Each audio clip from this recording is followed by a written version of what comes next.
what so proudly we hailed at the twilight's last gleaming. The American dream is roaring back to life, and we've just signed into law the most significant tax cuts and reforms in American history. CNN has been extraordinarily biased, extraordinarily unfair to the president, and is not giving their viewers honest information. Democrats think that the only way to combat the rise of a powerful TV personality to the White House is to get a bigger, better TV personality to run against him.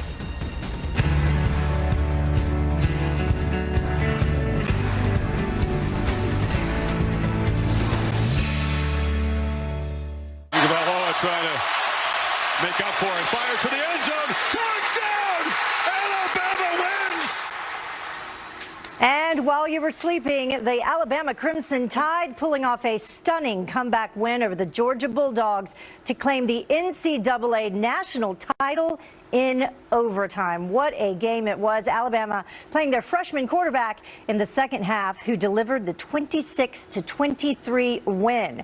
Well, head coach Nick Saban has now won six national championships, and that ties the all-time college football record by former Bama coach Bear Bryant. And we'll have much more on the big game and the patriotic moments that started the game coming up in just a moment. Good morning to you. You're watching Fox and Friends First on this Tuesday morning. I'm Heather Childers. Thank you so much for joining us. Well, the president was there, President Trump, there to see that championship finish, greeted by a roaring crowd before the game. And the commander-in-chief standing shoulder to shoulder. It was quite a sight with our nation's heroes on the field to see with how else the president plans to honor veterans today. Good morning, Griff.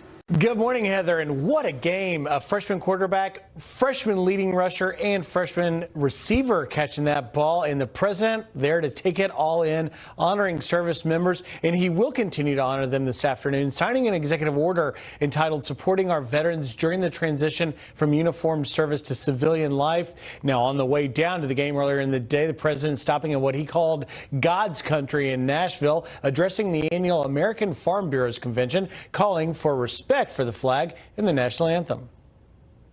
We want our flag respected. We want our national anthem respected also.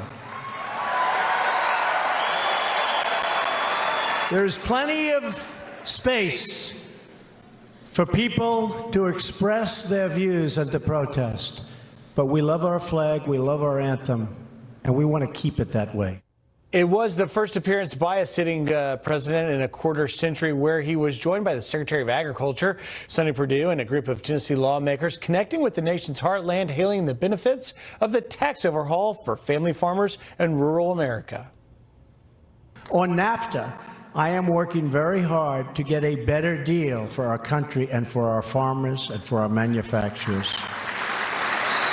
It's under negotiation as we speak. We want to see even more victories for the American farmer and for the American rancher. Following the speech, he signed an executive order on rural broadband aimed at increasing access to farmers by easing the process of bringing private broadband infrastructure onto federal property. He also, during the speech, addressed issues like NAFTA and the opioid crisis, which has hit rural communities so hard. Heather? All right, Griff. By the way, who were you pulling for last night? You know, I went to Ole Miss, so as an SEC guy, I didn't have a dog in that hunt. But to see all freshmen, the receiver, the quarterback, and their leading rusher pull through like that, it is quite stunning, because down there in the South, football is as big as the NFL. Yeah, I know it. Better than the NFL, in my opinion. Yeah. All right, thank you so much, Griff. Appreciate it. Well, breaking overnight, North and South Korea kicking off the first diplomatic meeting in more than 2 years. This is historic. The South accepting an Olympic team from the North to participate in next month's games. The rogue regime has agreed to send athletes, cheerleaders, and reporters, and South Korea is also pushing for both countries to march together in the opening ceremonies. This could be a potential breakthrough, perhaps, in peace talks after months of rising tensions over the North's buildup of a nuclear arsenal. 3 young sons, a memorial fund has been set up in their honor, and you can find that at tpcrimestoppers.com. Well, an explosive report sparking a brand new investigation in the too close for comfort relationship between the FBI agents and the media. A never before seen text messages, these are new ones, reveal that those federal employees may be behind the White House leaks. Todd Pyro is here with the live details for us. Some new details unfolding at this hour. Good morning, Todd. Good morning to you, Heather. Having sources in the news business is very normal, but you can't break the law to become a source. And so Republican-led House and Senate committees now investigating whether key players in the Russia investigation had contacts with the media that resulted in criminal leaks. Now, according to The Hill, in one exchange, FBI counterintelligence agent Peter Strzok and Lisa Page sent texts before Election Day 2016 suggesting they knew in advance about an article in the Wall Street Journal and would need to feign stumbling onto the story so it could be shared with colleagues. Here's the exchange. Page writing, article is out but hidden behind paywall, so can't read it. Strzok then writes, WSJ, meaning Wall Street Journal, boy, that was fast. Should I quote unquote find it and tell the team? FBI contacts with the media aren't necessarily criminal unless they spill confidential law enforcement or classified information. One of the lines of questioning that we have for the FBI agents we've talked to so far is who within the Bureau is authorized to talk to the media, because I can't speak for the Clinton investigation, but I can tell you with respect to the investigation into the Trump campaign, we have serious concerns about people with the Bureau talking to various media outlets that weren't authorized to speak on behalf of the Bureau. In the meantime, President Trump's lawyers are preparing for the possibility that Mueller's team will ask to interview the president as part of the Russia probe. Conversations with Mueller's team are in the early stage, but the president's legal team is considering an affidavit. The president has suggested he is willing to speak with Mueller if asked. Heather? All right, Todd Pyro joining us live this morning. Thank you, Todd. You know, by the way, there are 27 open leak investigations at the Department of Justice right now, and that is triple the number from the last 3 years combined. Well, The Hill's John Solomon broke this latest development on the agent's text messages, and he says that these, along with others already released, are leading lawmakers to question whether it was, in fact, an inside job. I don't think we know entirely, but congressional investigators certainly have a strong suspicion that these text messages point to an operation inside the FBI that was leaking information, spinning reporters, tracking down reporters. There's a whole effort where the two of them are trying to track down the great reporter from the New York Times, Matt Apuzzo. And why else would they be trying to track down a reporter unless someone wanted to talk to him? But I walked... Sons and a militia member stemming from an armed standoff, you may remember, that halted federal agents from rounding up his cattle back in 2014. The charges including conspiracy, assault of a federal officer, and multiple weapons charges being dismissed with prejudice, meaning that they cannot be tried again. Bundy would have faced life in prison if he had been convicted. Well, President Trump's efforts to boost the coal industry hitting a roadblock. The Republican-controlled Federal Energy Regulatory Commission rejecting a proposal by Energy Secretary Rick Perry to subsidize certain nuclear and coal power plants. The industry has been struggling to compete with cheap natural gas and the rapid rise of renewable energy. And we have reached a tipping point, apparently, when it comes to tipping at restaurants. Just leave the 18 and let's go. Decided. I think that's all they expect. I'm not leaving any more additional tips here. No.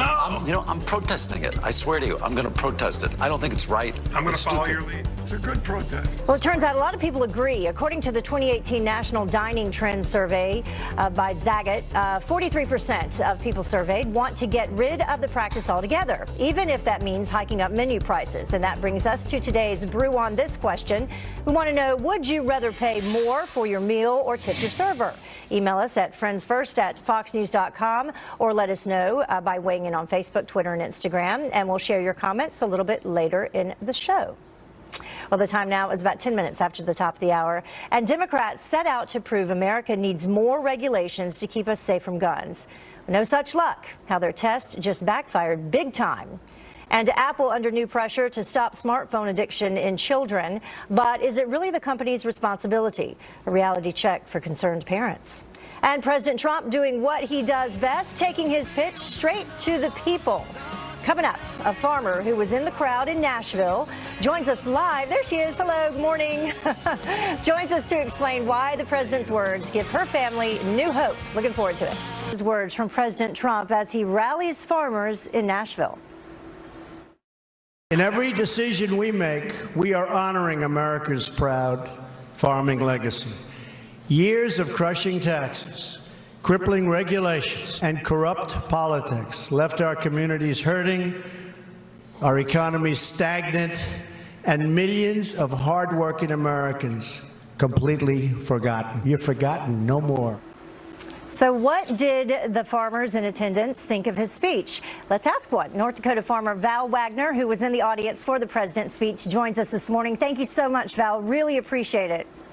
Thank you, Heather. So what were you expecting going into this? Let's begin there. And what, after you heard him speak, what did you think? You know, going into it, I wasn't really sure what to expect, since it's been quite some time since a sitting president has visited with us at the annual convention. You know, I just wasn't really sure if it was going to be more about promises for the future or just talking about things he had accomplished already. So to tell you the truth, I was pleasantly surprised to hear about some of the plans that he had. And then also he had signed 2 executive orders that were going to improve rural broadband, which is, you know, an issue that is at the heart of America right now. Yeah, trying to make sure we have access. Well, tell us, how does that impact you specifically? Your farm's been around for 50 years. What exactly does your farm produce, and how will that impact you? Well, we have crops and cattle that we both produce, and our farm has, you know, relatively fast internet access right now, but other farms across the country need that access to be able to not only compete in the marketplace and be able to be on a level playing ground with those that have that access, but also just being sure that they have access to the tools and technologies and that they're not cost prohibitive that other farms across the U.S. have available to them. And you have 3 sons. Do you expect to pass this on to them? Well, I actually have 4 boys. 4. And yes, my hope is that they're able to, we're able to make sure that the regulations and things that affect rural America are favorable for farming, so that I can protect this legacy that we have built for the next generation. And if they choose to come back to farm, that there's a farm for them to be able to come back to. And this was a historic moment to have the president there speaking to you about your needs and your industry. What did that mean to you, just to have him physically there listening to your needs? You know, as a history buff and as somebody who greatly respects the office of the President of the United States, to me, it was probably will go down as one of the most amazing moments in my life. But just to have him actually listen to what we've been going through and have him have some solutions for us, it just was a really great moment for all of rural America. Oh, that's so wonderful to hear. Thank you so much for joining us, Val. We really appreciate it. Thank you. And good luck with your farm and your boys. You also have a blog. How can they find your blog, just very quickly? Wagon Tales so you can find it at wagfarms.com. Okay, we'll let people know, because I read some of it. It's entertaining. Thank you. Have a great day. Well, the time now is about 18 minutes after the top of the hour. And it was Bernie Sanders' go-to phrase during the 2016 campaign. We're going to make public colleges and universities tuition free. Tuition free. Tuition free. Tuition free. Yeah, we heard it time and time again, but this morning, a twist of fate, why a college loan could land his wife in front of a grand jury. Do you have a vice presidential candidate in mind? Oprah. I love Oprah. Oprah would always be my first choice. And President Trump way ahead of the curve back then, but now, what is his response to all the Oprah 2020 buzz? Carly Shimkus is here live. There she is with that and more. Come back. Do you remember when Oprah pressed a young Donald Trump on a presidential run? This sounds like political presidential talk to me, and I know people have talked to you about whether or not you want to run. Would you ever?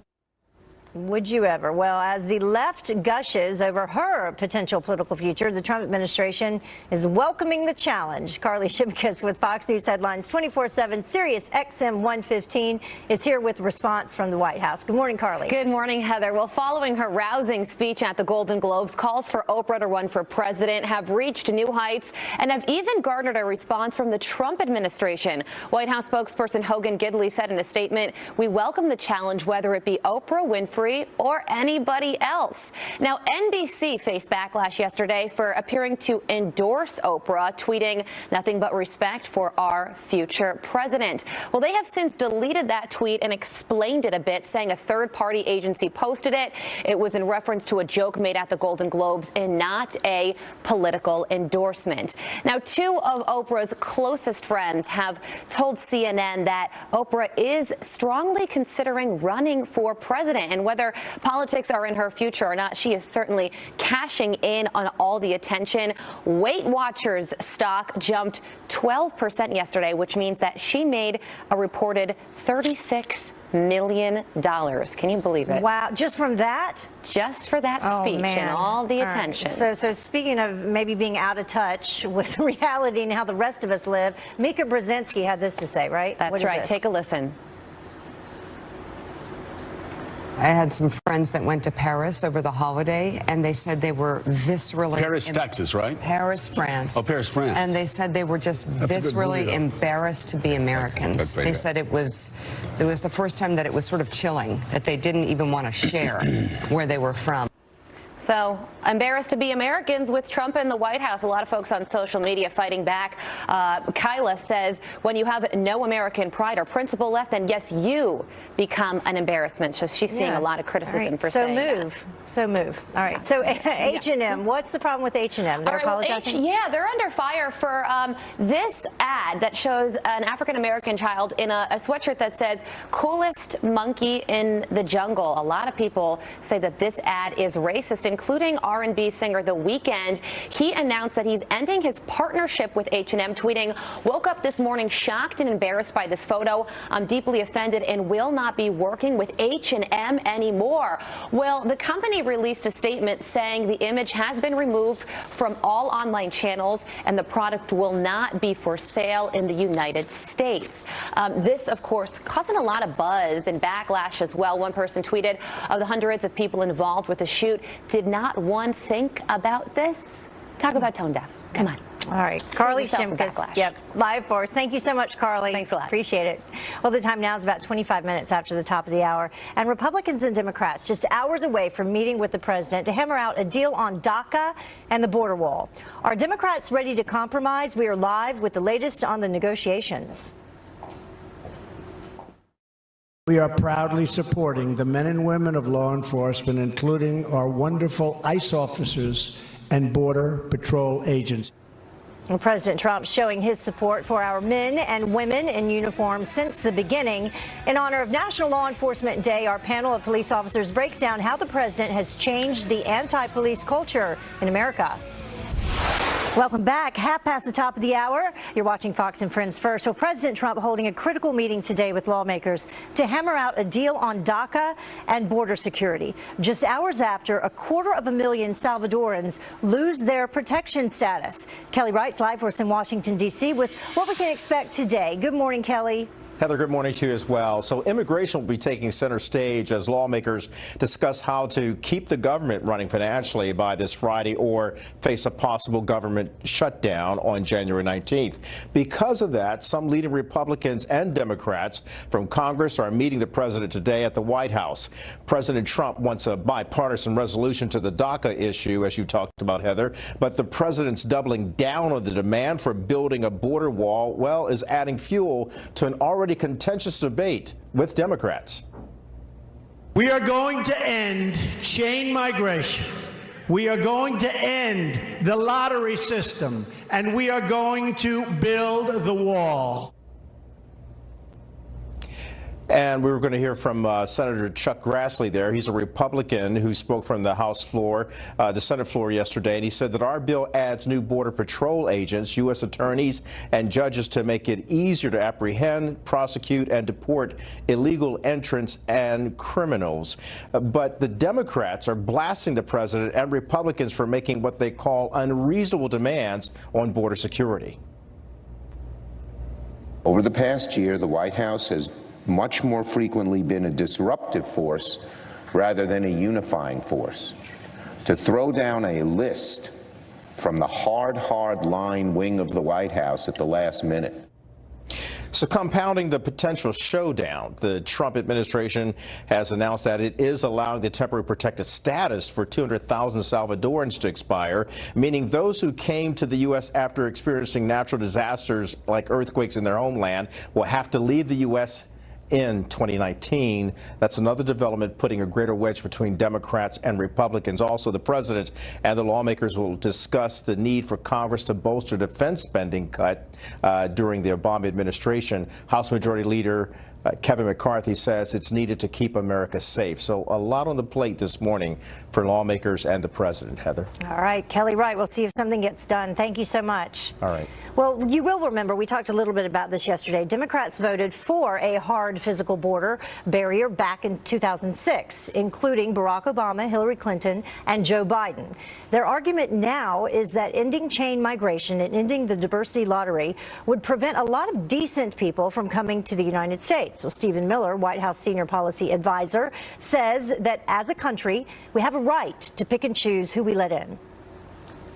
If Democrats oppose a border wall, they're just saying they want continued unending illegal immigration. I think the important point is that ending chain migration, as the president has called for, is necessary not just for economic security, but for national security. You saw the recent attempted terrorist attack in New York. The individual who came here was brought through the chain migration system, right? They came through a nephew green card. Right. And that's just not a smart way for a country to run its immigration system. They say, well, you know, if you have chain migration, it could keep good people out. There's 7 billion people in the world. Most of them are good, hardworking, decent, honest, principled people. But the reality is there's a limit to how many people any country can bring in. And we as a country have a right to say we want to bring people in based on their ability to contribute to our economy, to be safe, productive citizens, and to uplift the nation as a whole. And we have this, the publisher of the White House tell-all Fire and Fury, calling President Trump's attempts to stop publication, quote, unconstitutional.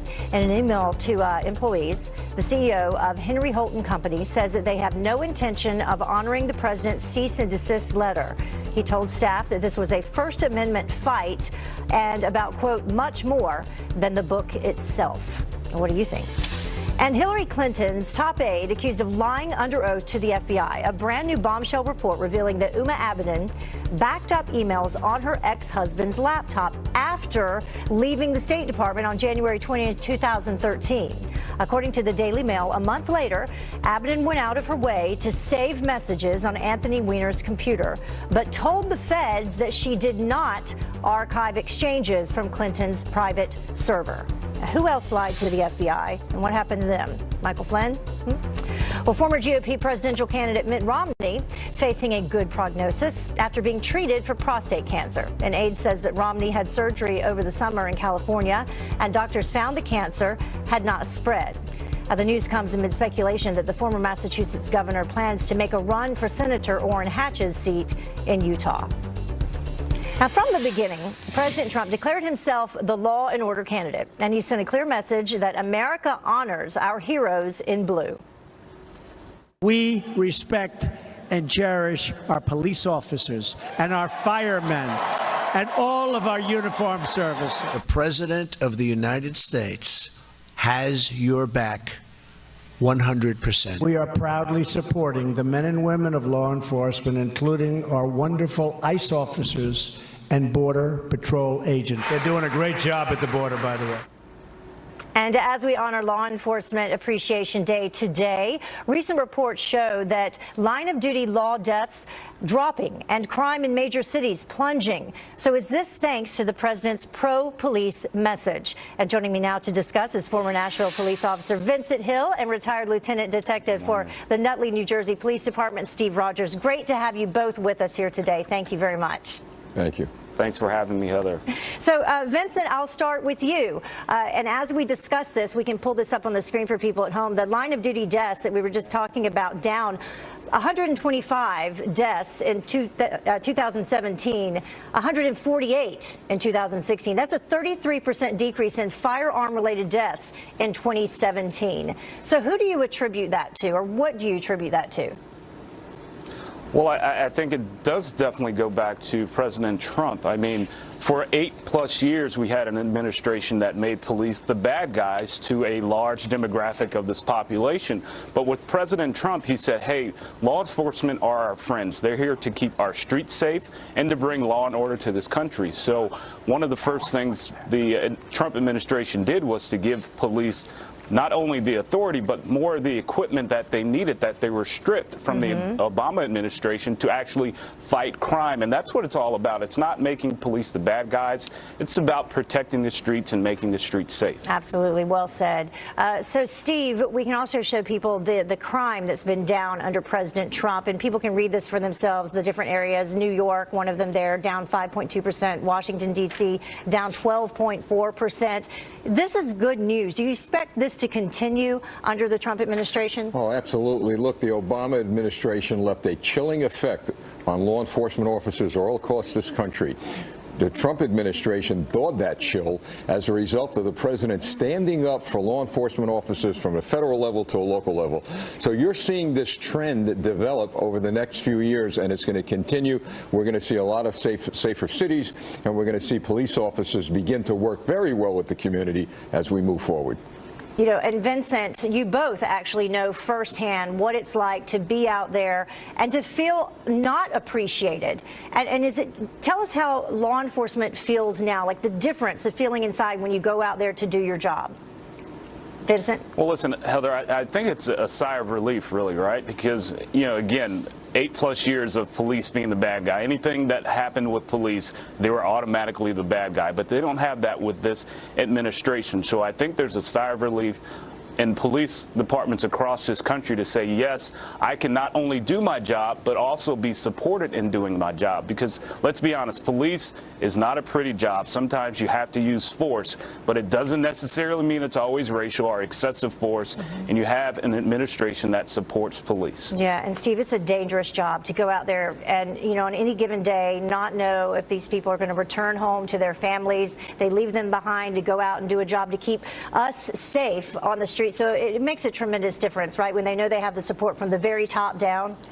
Oh, absolutely. To have that support means a lot to them. And you know, there's a biblical scripture that says, greater love hath no man than to lay down his life for a friend. And that's the creed of police officers. And we thank God for a president who supports them. Oh, man, that's a great way to end the segment. Absolutely. Vincent, Steve, thank you so much. Appreciate you both, you know, having been in law enforcement. We appreciate that. And to everyone out there today, Law Enforcement Day, we appreciate you too as well, and your families. Thank you very much. Thanks. Thank you. Well, the time now is about 20 minutes until the top of the hour. Free speech under fire. The two companies being sued for allegedly silencing conservatives, stopping smartphone screen time. Should Apple be responsible for your kids' technology addiction? Our next guest putting parents in their place with a very strong message you need to hear. We're going to make public colleges and universities tuition free. Tuition free. Tuition free. Tuition free. Yeah, that was Bernie Sanders' go-to phrase during the 2016 campaign. But this morning, a college loan could have Sanders' wife sitting in front of a grand jury.